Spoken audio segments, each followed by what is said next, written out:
ಇದರಲ್ಲಿ ನಾನು ಇದ್ದೀನಿ MJ ಖಾನ್ ಅಂತ.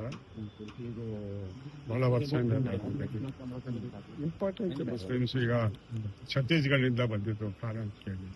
ಮೊಹಮ್ಮದ್ ಯೂನುಸ್ ಅಂತ ಈ ಅರಾಮ್ಕೋಗೆ ರೆಪ್ರೆಸೆಂಟ್ ಮಾಡ್ತಾರೆ ಸೌದಿ ಅರೇಬಿಯಾದಲ್ಲಿ ಬಂದಿದ್ದು.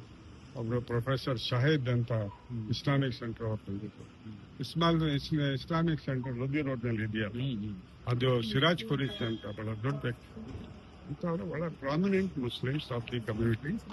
ಈಗ ಕೀ ಪಾಯಿಂಟ್ಸ್ ಏನ್ ಸರ್, ಏನನ್ನು ನಿಗ್ರಹಿಸಬೇಕು ಮತ್ತೆ ಯಾವ ಅಂಶಗಳ ಮೇಲೆ ಹೆಚ್ಚು ಚರ್ಚೆ ಆಗಿರೋದು? ಅದೇ ಈ ಕೀ ಪಾಯಿಂಟ್ಸ್ ಏನಂದ್ರೆ, ಈ prevailing law and order in the country, prevailing ಈ ತರ ಮೈನಾರಿಟಿಗೆ ಮಾತ್ರ ಕಾರ್ನರ್ ಮಾಡ್ತಾ ಇರೋದು, ಯಾರ ಗಟ್ಟ ಬಿಟ್ಟಿದ್ದಾನೆ ಅವನಿಗೆ ಹರಾಸ್ ಮಾಡೋದು, ಯಾರು ಬುರ್ಖಾ ಹಾಕೊಂಡಿದ್ರೆ ಅವ್ರಿಗೆ ರೇಗಿಸೋದು, ಇದೆಲ್ಲ ನಿಲ್ಸಬೇಕು. ಇದು ಅತಿ ಆಯ್ತು.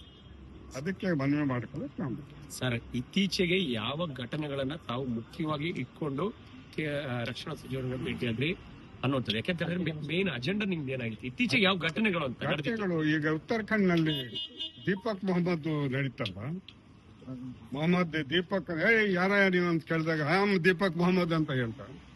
ಅವ್ನ್ ಕಾಪಾಡ್ದ, ಅವ್ರಿಗೆ ಬಾಬಾ ಸ್ಟೋರ್ ಅಂತ ಇರ್ತಲ್ಲ ಅವ್ರಿಗೆ ಕಾಪಾಡ್ದ. ಇಂಥ ಘಟನೆ ಹಲವಾರು ಘಟನೆಗಳು ನಡೀತಾ ಅದನ್ನ ಹೇಳಿದ್ವಿ, ಅದನ್ನು ಹೇಳಿದ್ವಿ.